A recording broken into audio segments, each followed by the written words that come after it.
ব্যাগুণ জানে কথা প্রসঙ্গ এগিয়ে গই উগ্গমদ দিয়াছিল ও আল্লাহ রে আল্লাহর কথা বাতি নমাইত আল্লাহর ইবাদত বন্দেগী নগত সব সময় শরাব লয় ফরি দেখত ইল্লেক বান্দা যেতে দুনিয়া তোর ফরলোক গমন গজ্জি ব্যাগুণিয়া সারাই সারাই আর আগ্য ফল কুত্ত মরি জালি যেভাবে সারাই সারাই নালা নর্দমার ভিতরে খালের ভিতরে ও নর্দমার ভিতরে আর আল্লাহর দরবারের মধ্যে ফরিয়াদ করতেছে ইয়া বারি ইলাহি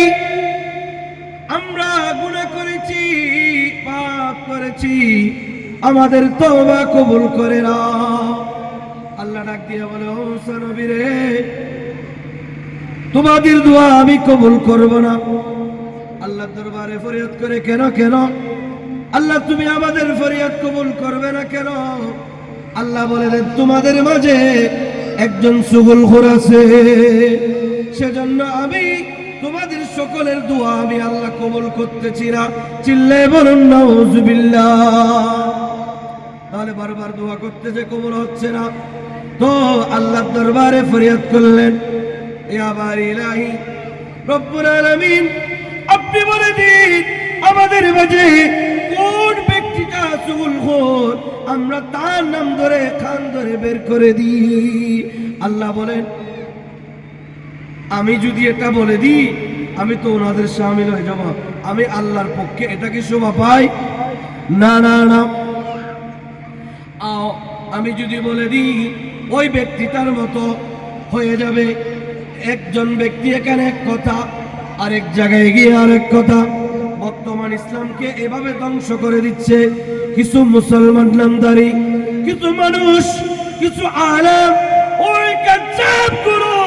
আমাদের ইসলামকে যেমন ইচ্ছা তেমন 12টা বাজাচ্ছে কেউ একরকম ফতোয়া দিচ্ছে